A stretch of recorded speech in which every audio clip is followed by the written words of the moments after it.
Okay, today we're going over 7.7 inverse relations and functions. So let's say we have relation, let's change that to a relation R.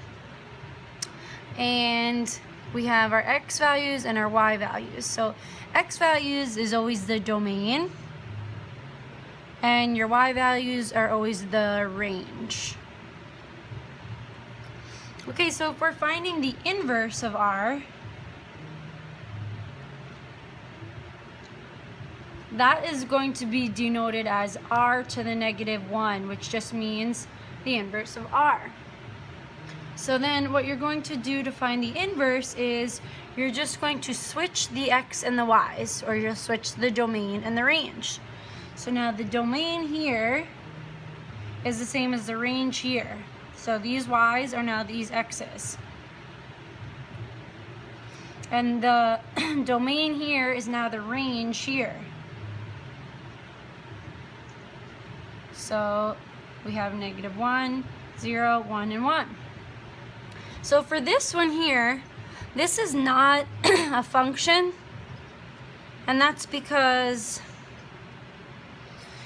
in order for it to be a function, your x values cannot repeat, and here they do repeat. The one goes to two different y values. And by definition, a function is for every x, there is exactly one y. So there's not one y for these, there's two y's. This one, the x value does not repeat, so therefore this is a function. Okay, let's say we move on to an equation now, and we want to find the inverse.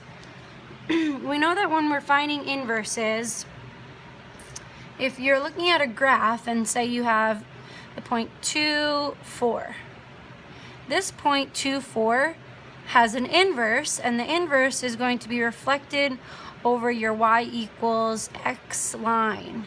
So it's reflected over y equals x, and will therefore be the point of 4, 2. Just like we said before, you're going to switch your x and y. So this is the inverse of the point 2, 4.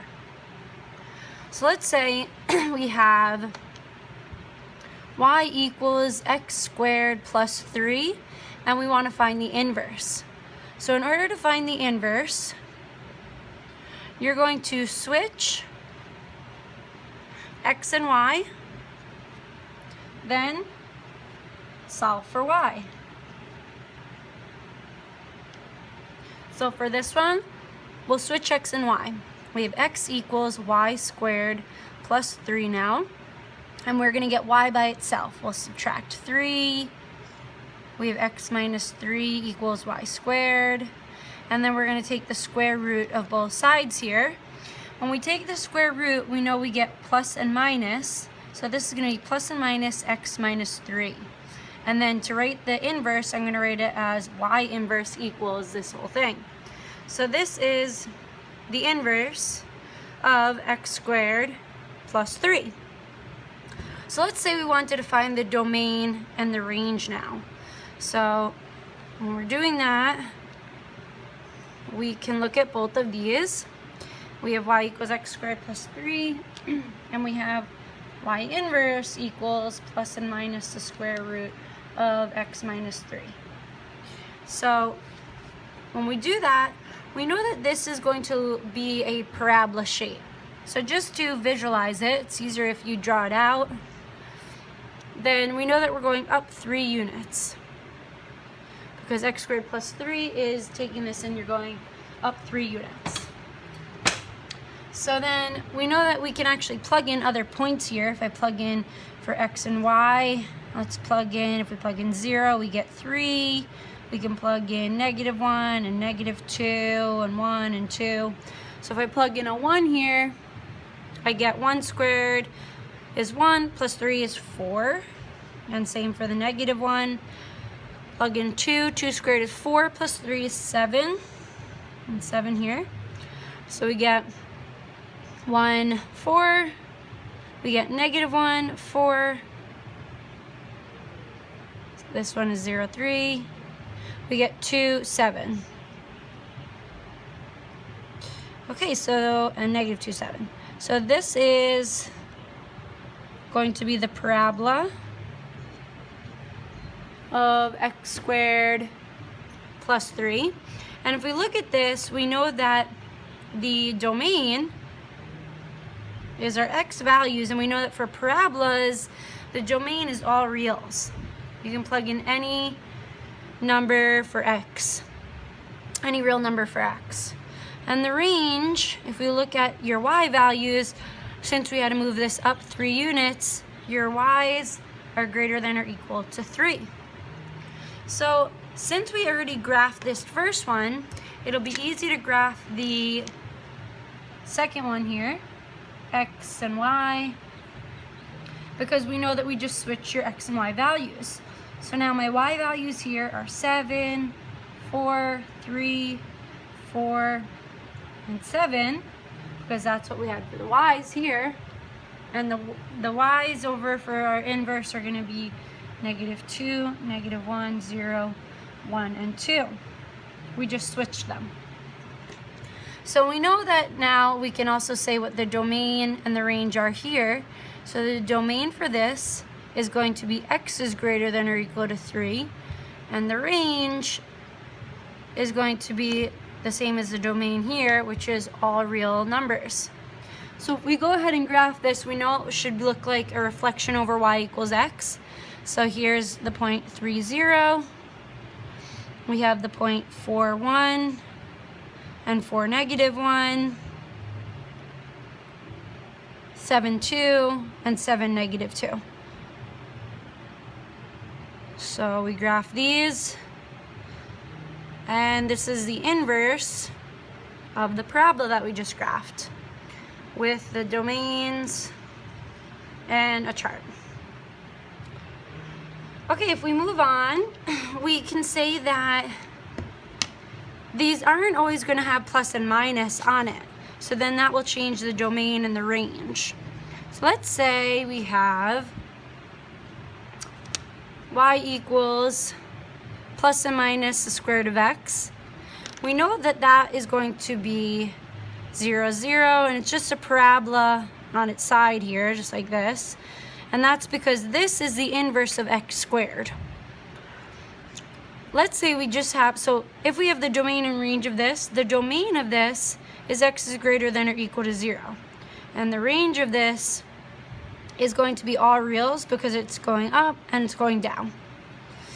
If we have y equals just the positive square root of x and not the negative, then that is only going to be this top part of your graph. So it's just that part here. So therefore your domain is still going to be x is greater than or equal to 0, but now your range is going to be y is greater than or equal to 0, because we're only using the positive values. And then we can also say, if we're looking at y is equal to the negative square root of x, then that is only going to be this lower portion, and therefore your domain is still x is greater than 0, but then the range is now we're only looking at the negatives, so y is less than or equal to 0. So let's see that we're looking at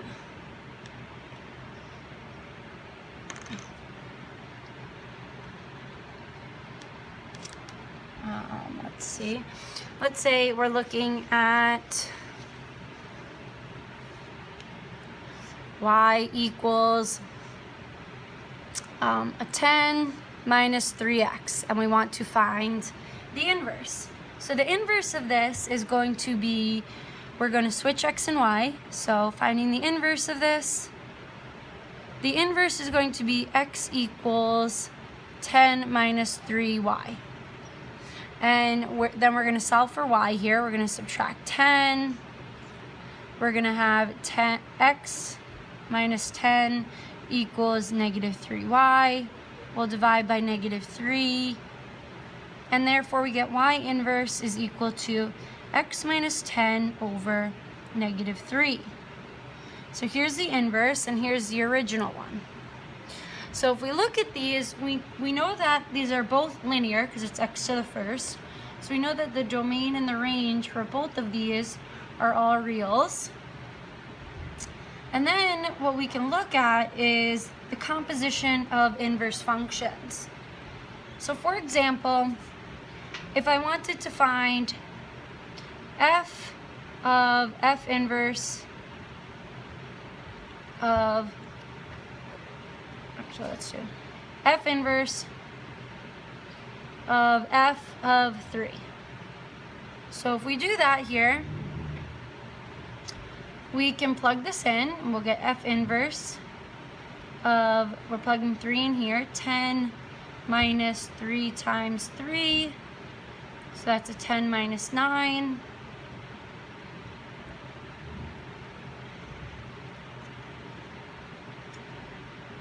And that's f inverse of 1, and then we're going to plug 1 into here.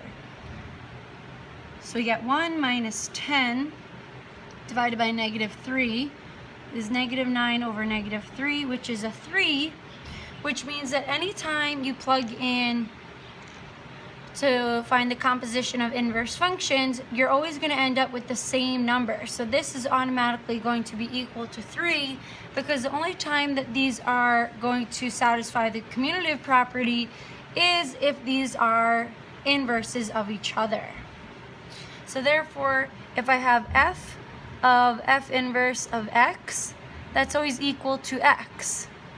Or if I have f of f inverse of pi, you automatically know that this is going to be pi. It's whatever your input is, that's what we're going to get as our output once we take the composition of inverse functions.